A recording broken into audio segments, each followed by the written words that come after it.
If you've ever done any serious business planning, you've probably wished at some point for a time machine to let you jump forward to look at your future strategic situation. Eric Best doesn't have a time machine, but he's got the next best thing, a time-tested method of evaluating scenarios that may unfold for you and your industry. As you listen to him talk about his approach, I hope you'll see how scenario thinking can work for you too. By the way, Eric's respiratory health is fine, but you may occasionally hear his cat making some rasping noises in the background. Welcome to the Content Strategy Insights podcast, where accomplished content strategy experts share their wisdom with our friends in the content community. We talk with professionals who work across the span of content strategy, from small businesses to big enterprises, from content design to content marketing, from solo consultancies to huge agencies. Our mission is to democratize content strategy, to make its principles and practices accessible to everyone. And now, here's your host, Larry Swanson. Hi, everyone. Welcome to episode number 54 of the Content Strategy Insights podcast. I'm really happy today to have with us Eric Best. Eric is the principal at Best Partners. And when you say Best Partners, it's not like a partnership. Think of partners as a verb. So that'll give you a hint as to how Eric operates. Eric is he could fit in the content strategy world, actually. He has a background in journalism, like half the people in content strategy, it seems like.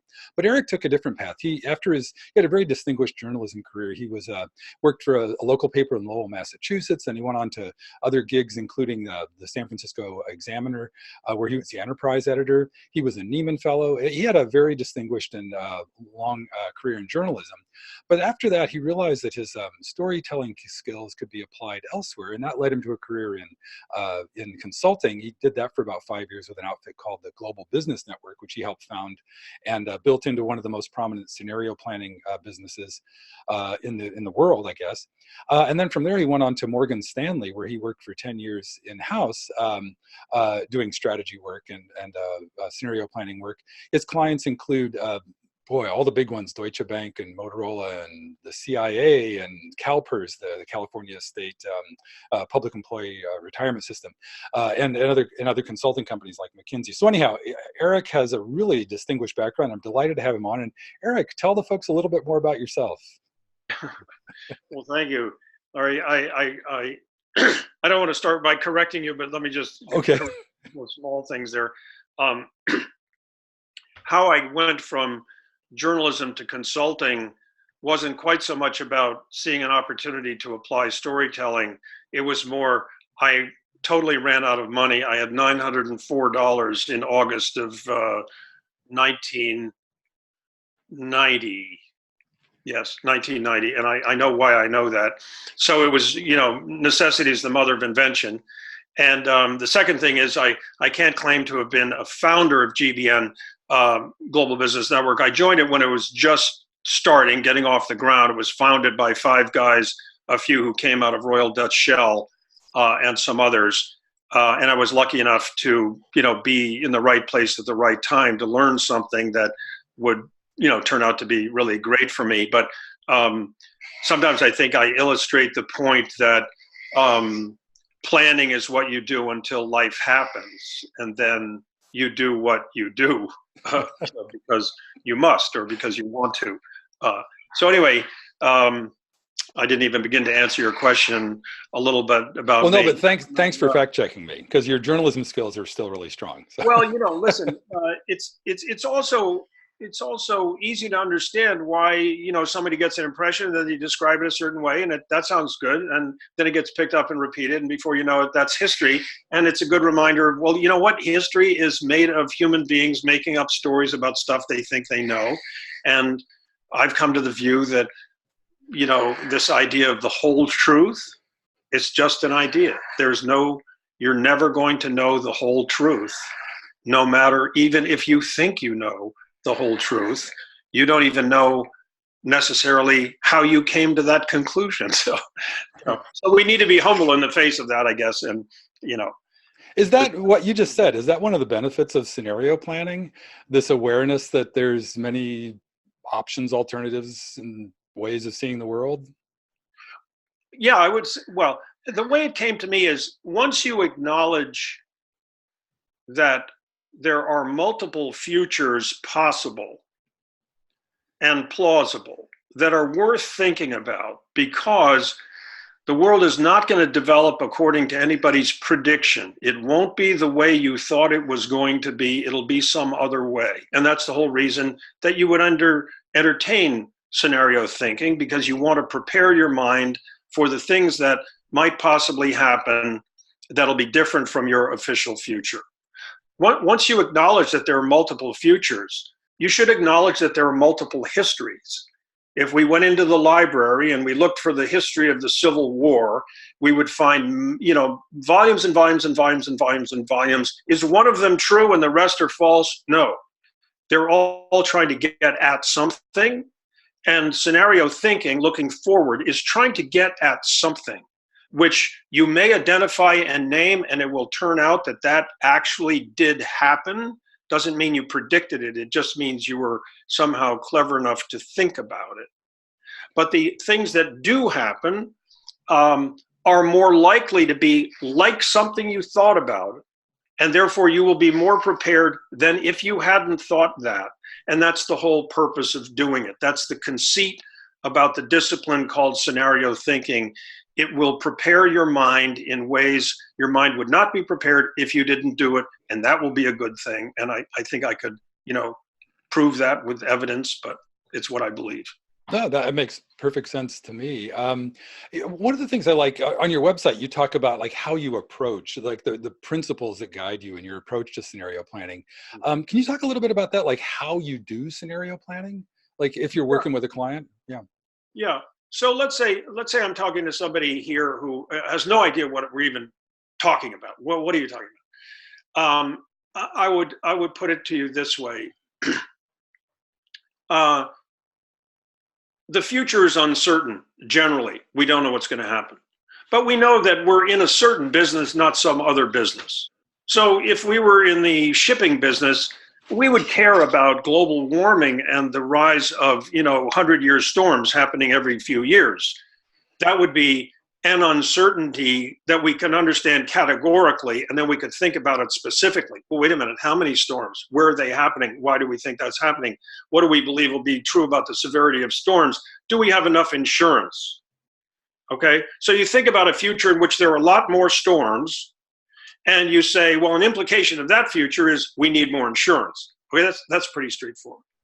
In any scenario thinking exercise that I do with a client, I start by saying, well, who's going to be in the room to talk about this? And the answer comes, I'll work off of an example. I was just in San Francisco doing some work with a company that I can't, name, or I'd have to shoot myself.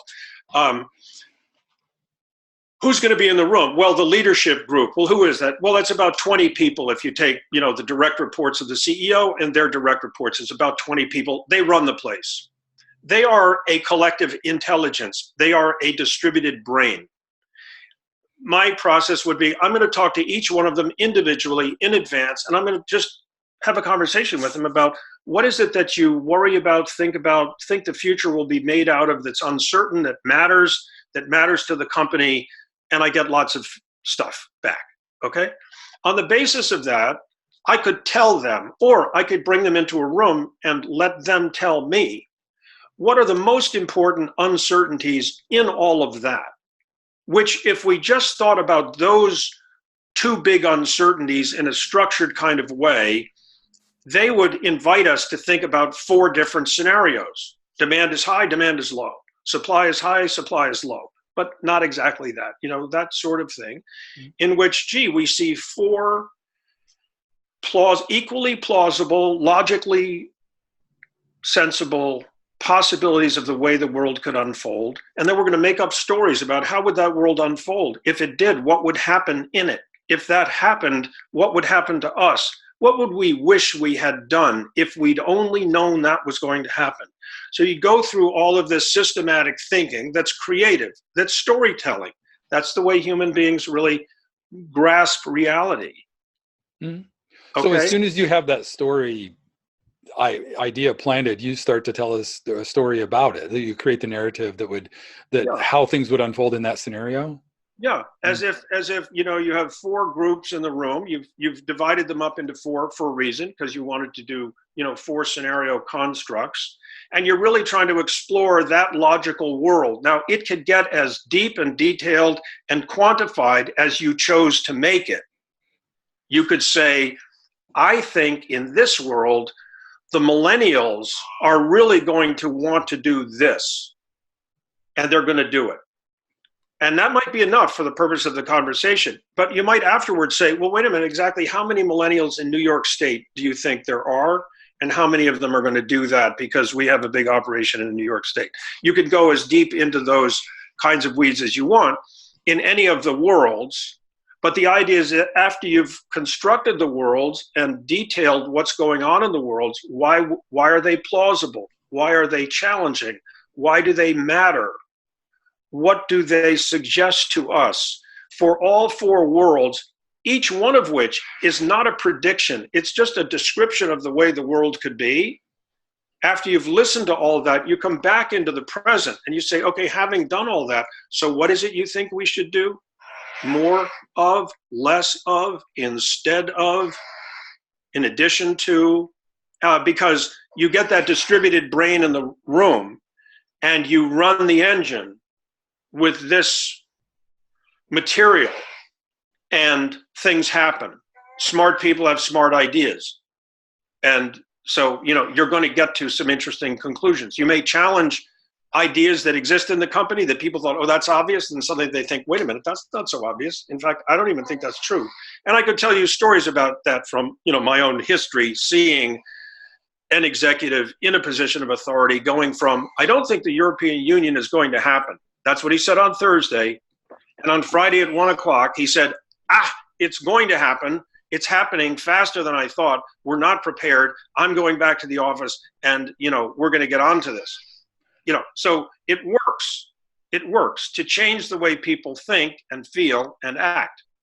Interesting. A couple of things about that. I'd love if you could elaborate a little bit on the process where that guy got from like one day convinced that it's not going to happen to where it does. But the other thing you've mentioned a couple times, and I've read like maybe a dozen articles on scenario planning and talked a little bit. I know very little about it, but is there a magic to that number 4? Because that comes up all the time. That seems to be like a convention of scenario planning, is to have 4 scenarios. So I guess, yeah. Yeah. Well, so one reason it could be 4 is if you make a matrix out of the 2 important uncertainties. Okay, so I'm going to pick one that had a big impact in 1995, going to Morgan Stanley for the first time as somebody from Global Business Network. And the 2 most important uncertainties at that time, there was an axis about globalization. Would it continue as it had been? Think now, if you ask this question in 1995, okay, Reaganism, Thatcherism, privatization, democratization, big forces at loose in the world, which many people could not imagine that was ever going to stop. They certainly didn't imagine we would be where we are today. Mm-hmm.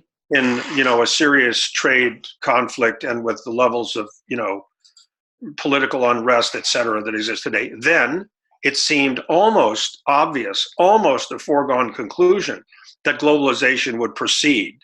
But we had, as one axis of uncertainty, globalization continues the way it's been or it doesn't, for reasons that people had trouble coming up with, okay? And the other axis, and this is why you end up with 4, because there are 4 quadrants in a matrix. Mm-hmm. The other axis was about really technological uptake and development, and because of things like Moore's law, that technology is becoming twice as powerful every 18 months and no change in price.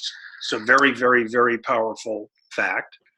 And Metcalfe's law, which has to do with networking effects, people were sitting there saying, if Moore's law and Metcalfe's law go together and continue, there's going to be such radical change in the direction of the consumer and the end user. And an example would be, so I have a phone that's more powerful than anything that was on a U.S. destroyer in 1972 or something like that. You can find these different examples. Or, you could have gone to the moon, and then maybe they did go to the moon on the computing power in my iPhone. We saw that this was a huge axis of uncertainty. So you end up with 4 scenarios. Now, it also is true. There are people who will say, I never use a matrix. I don't like a matrix. It's two-dimensional. It's too limiting, blah, blah, blah. Yeah, I understand those arguments. The other thing is that human beings can only think of so many things at once. And 2 scenarios is not enough. It's just will it or won't it. It's up or down. 3 scenarios is still not enough because it's up, down, or sideways. The minute you get to 4, you're forcing yourself to think beyond the first 3. And you're being forced to do that by something that has some logical integrity, because if these are the uncertainties, then these 4 different outcomes are logically possible within those 4. And since we're calling them uncertainties, I guess they're uncertain. I guess we don't know how they're going to turn out. So what if they turn out in 4 different configurations, each of which on its own is really worth thinking about?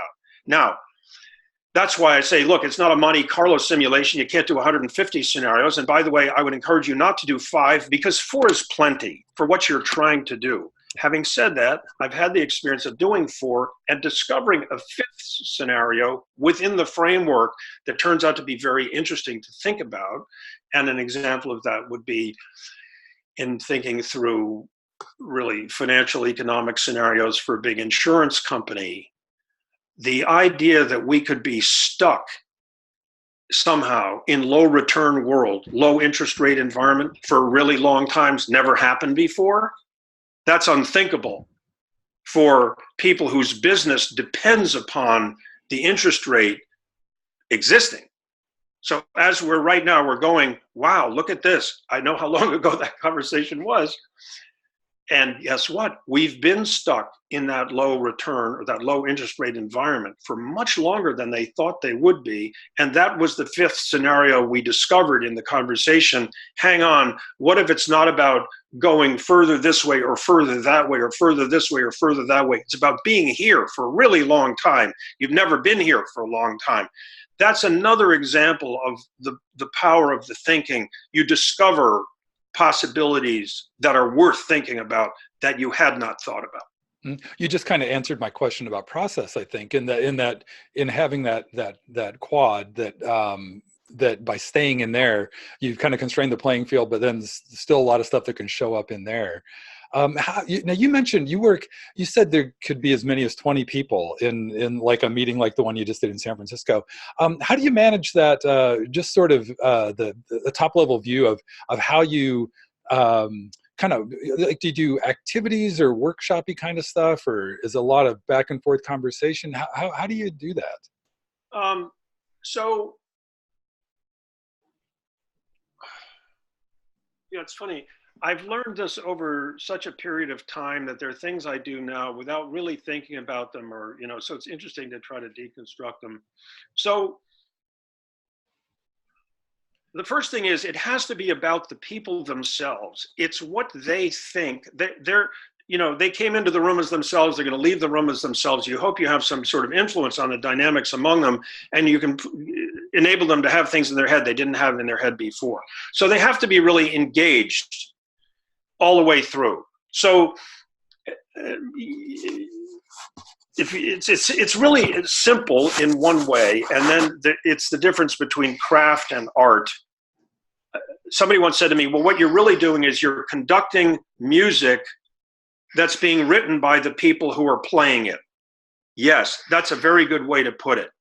I'm going to help you write music and the song in four different songs or 4 different movies that you're constructing out of your knowledge of the world, your imagination, your sense of the way the world works, your inventiveness, your creativity, etc. All of that's going to come into play. So 20 people walk in a room. I know what we're going to do. We're going to talk about what are we doing here. I've talked to you. You've said things to me. Here are some of the things you've said. You need to think about what your real strategic question is. And I know something about that because you've all talked to me. So here's some things you said, but now have a conversation about that really. So they sit at their 4 tables. And suddenly they're in a conversation about, wait a minute, what is the strategic question that should organize our thinking here? Because we're not just doing scenarios about everything in the world. We're doing scenarios about this company now, 2019. And what are the questions that we need to answer that would be kind of like if Royal Dutch Shell, where a lot of this work started way back long ago, and a guy that I worked with at GBN was the guy who watched Royal Dutch Shell do scenarios. And in the beginning, he said, they would go to a country house, which Shell could afford to do, and drink tea for 5 days until scenarios emerged. Well, most people can't do that. So he deconstructed that into 8 steps, and the 8 steps are pretty straightforward. And one of them is, like Shell could say, should we build a billion-dollar drilling platform in the North Sea? Yes or no? Let's do a scenario about that and see if the scenario thinking will help us answer the question. So my process involves partly, what do you think is a question that would be worth your answering?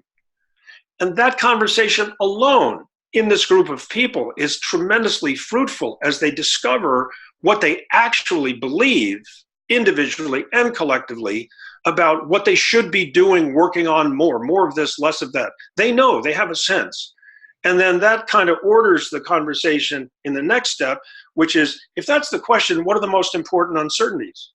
And we figure that out. Then we have a construct. Then it's, okay, you people, you're going to build the scenario for the upper right quadrant. And maybe the CEO is in that quadrant, or maybe for a different reason you might think of, we're going to put him in the worst quadrant, in other words, where things are not going so well. And then it's just step by step. And what I've learned is, look, good process produces good result. You get smart people, good idea, good process, put them through it. What comes out the other end will be very fruitful, almost guaranteed. It can't fail. It can only be good or pretty good or really good or, wow, that was fantastic. But I've never, ever had the experience of people coming away saying, I don't know what the hell we did that for day and a half, 2 days for. Got it. Is that a typical time span to convene a group like that, like a day or two, or? Yeah, I'm fond of saying that just because a woman can produce a baby in 9 months doesn't mean 9 women could do it in a month. Because the Wall Street attitude is, if you ever did it for me in 2 days, surely you can do it in a day and a half. And if you do it in a day and a half, surely you can do it in a day. And if you can do it in a day, surely you can do it in a half a day. No, that's not true. Gestation is real. It takes time. It's very important to do a certain amount of the process before everybody goes to sleep, because when they sleep, they think. And then when they wake up, they have a deeper understanding of what's going on here. So the second day is very important, that it is the second day. And so 2 days is really 2 days is the right answer to the question. I have been, forced to do it in a day and a half because, somebody forced me to. But the fact of the matter is, I know that we're leaving some stuff on the floor that we shouldn't. I can't tell you what it is. I just know that Right. Exactly. It's one of those things you could only ever learn by trimming it back to some ridiculously short amount and just getting really unsatisfactory results. And who would want to waste executives' time on that? Yeah. It's been done. I will tell you, that's been done. Yeah. Yeah, that's a whole, I also want to, actually, maybe let me ask you a little bit. I can picture a whole other conversation about the rise of cognitive work. Like all what you just said, I think it's probably always been true of management work and executive decision-making. But there's something in there now, we're all cognitive decision makers. There's this, we're kind of in this cognitive as opposed to a mechanistic economy now. And I think that kind of thinking that you're talking about, there probably ripples way down beyond the executive suite. Does that make sense? Yeah, I mean, I'm not any sort of a formal student in, let's say, the evolution of management thinking or the devolution of management thinking. You use an important word there, mechanistic. So I'm somebody who has come to the view that if we're in the same room together, if we're physically proximate, there is something going on between us in a, I don't know how, psycho, emotional, cognitive, sensory, spiritual, atomistic system. I mean, look, your electrical impulse is suspended in fluid and there's space between your atoms. I just can't see the space. You appear as a physical figure, but I believe that there are things communicated between us on a plane or on planes between us without being able to explain string theory. I really don't know what it is, but I think it kind of corroborates the notion that there could be things going on between us. I believe in that. I believe that people need to be physically together to really communicate most fully. And that the scenario conversation, by saying right from the start, look, we're going to make up stories about the future. There is a kind of a willing suspension of disbelief that has to take place here. We're going to allow ourselves to think the unthinkable and maybe to speak the unspeakable. We're going to open ourselves up to not just think, but to feel. And one reason for that, I've really become convinced of this, is that decision makers, of course, they think and they apply models and numbers, etc. But I don't believe that a decision maker makes a decision until he or she feels the necessity of it, the conviction about it, to make the decision. It's something that happens below. I'm making a gesture here around my collarbone, below here, from here down, the chest, the heart, the guts, possibly even lower, who knows? That feeling of what is true, I feel it in my gut. I have a sense. That dimension of human thought, feeling, decision-making, scenarios are really attuned to, resonate with. You're able to create that space. And I could tell you, different stories from, the years, but one in particular. I did scenarios for the global, GIC, Global Investment Community. Anyway, for the, basically it's the sovereign wealth fund for Singapore. And they had, they have more money than you know what to think about. And they have a fixed income division. And because they were a client of Morgan Stanley, I was asked to go and do scenarios for GIC in Singapore, which I did. And we sat around and we did the scenarios. And I came back the next year sort of to reprise. What did we say then? What do we think now? How do you feel? Blah, blah, blah. And I asked the guy who was in charge of GIC fixed income, so what difference did it make, that whole thing we did last year? Because, I leave the room. It's a consultant's dilemma. Who knows what happened? Who cares? He said, well, I'll tell you what happened. He said, I sat there listening to the 4 scenarios, and there was some moment when I suddenly realized, oh my gosh, we're not nearly prepared for the volatility that's coming. There's going to be much more volatility than I thought. And he said, when I felt that, I realized we have to do something about that. I said, so we changed our positions. We changed a lot of our investment positions on the strength of that feeling. And he said, and that made the difference to the portfolio for the entire year. One thought in one guy's head, who happened to be the guy in charge, so he was empowered to act on his feeling, but it was that feeling that came from all of the scenarios taken together when he listened to all of them and he realized, look, they're each plausible alone. So any actual mixture of any combination of them is also plausible. And the feeling I'm getting is, wow, we're not ready for that. So that's to me, that's a good example of what you're trying to find your way to. You're really trying to influence people's intuition about what matters. And you're doing it in a very open, creative, sometimes abstracted space, but then it gets very concrete. Well, what do you think would be going on? Right. Like as soon as he had that intuition, action began to unfold that saved that portfolio probably billions in losses or something, or hard to say. I mean, Another story that I could tell you about doing the future of Japan a long time ago in 97, and on day 2, asking the question, so what had occurred to anybody last night? Long silence. Then the youngest guy in the room said, there's no plausible upside to Japan for the next 3 to 5 years, period. We're kidding ourselves. And there was a dead silence in the room. And then the oldest guy in the room, I checked on this actually, said, well, then why would we buy anything? Because at that time, Morgan Stanley was thinking, oh, it'd be really smart to buy a Japanese broker dealer because Japan's got all these savings in 12 trillion yen in savings. Wouldn't that be a good idea? And because this happened in the room, the guy who ran Japan for Morgan Stanley, a guy named Terry Porte, came back to New York and said, hey, I know you guys want to buy this broker dealer in Japan. You think that's a good idea? It's not a good idea. I don't think we should do it. We should sit and wait and act like a merchant bank until things are clearer. So that's what Morgan Stanley did. Merrill Lynch bought Yamaichi and lost $1.2 billion. It was eventually reported. I could never convince anybody, hey, you should pay me a percentage of $1.2 billion because I help you avoid that.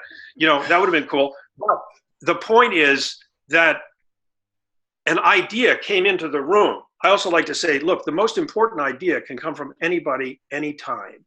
But is anybody listening? And are they in a position to do anything? And will they actually do something? If they feel moved by that idea, that insight, that's actionable. It doesn't have to happen just at the end of the process. It doesn't have to just come up towards the top of the list when you're saying, well, what belongs at the top of the list? No, it could happen anytime.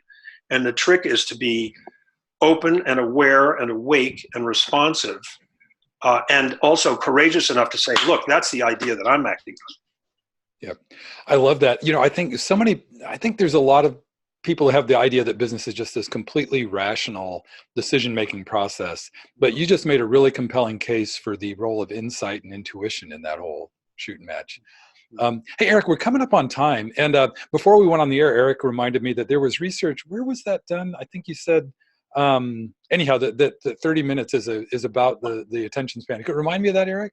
Dave, look, I've done a lot of sailing in my life. It's my big love, and I don't know, can I plug my book? Anyway, sure. Yeah, so there's a book called Into My Father's Wake that I wrote about sailing alone in the ocean and also trying to grow up as my father's son, which turned out to be, every bit as challenging as sailing alone in the ocean. But in the course of, learning a lot about sailing, I ran into this idea that the Navy had done research to find out, well, what is the human attention span? And the answer that they came back with was 30 minutes. So you can only be on the helm for 30 minutes. And I've used that a lot in my life around, no, nobody's going to pay attention for more than 30 minutes. They can't. It's not their fault, Right. I love that.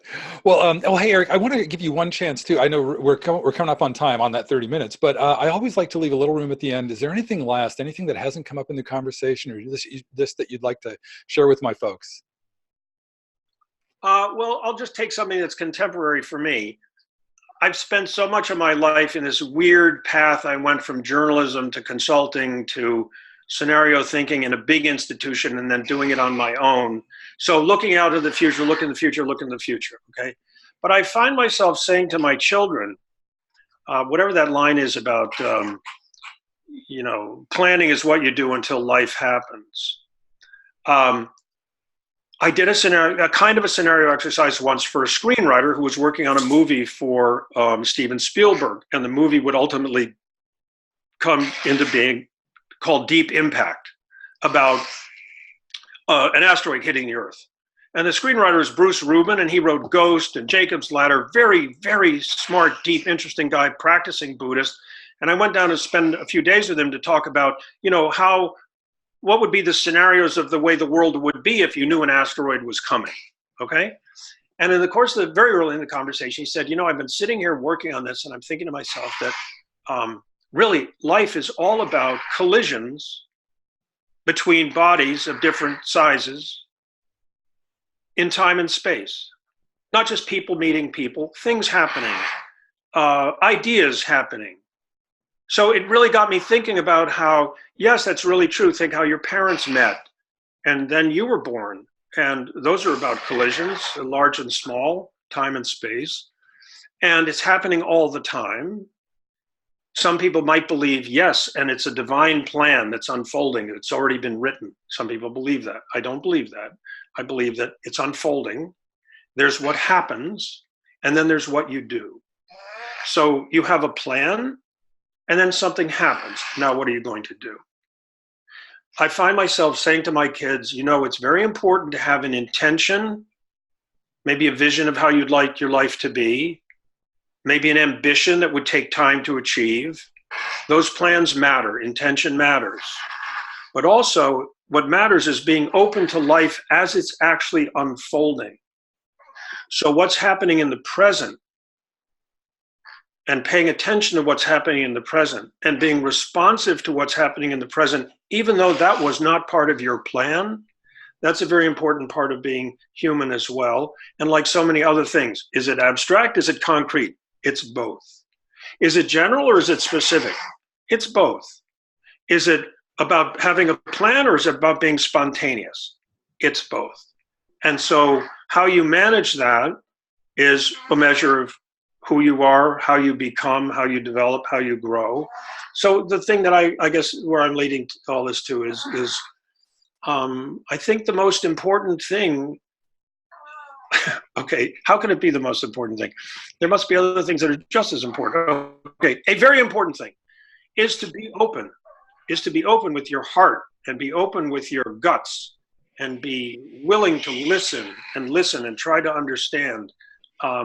And don't be so wedded, as my eldest daughter said to me when she was 14, once she said to me, Dad, I don't want to think so much about the future that I miss the present. And I thought, wow, you're a smart kid. That's good. So that's where I'd like to sort of leave it. I think a lot about the future, but I don't want to miss the present, and you shouldn't either. That's perfect, Eric. Thanks so much. You're very welcome. Be talking with you. Thank you. Thank you for having me on. I appreciate it. Thank you for listening. If you can think of a friend who might enjoy this episode, please share it with them. And please join us again for our next content strategy interview.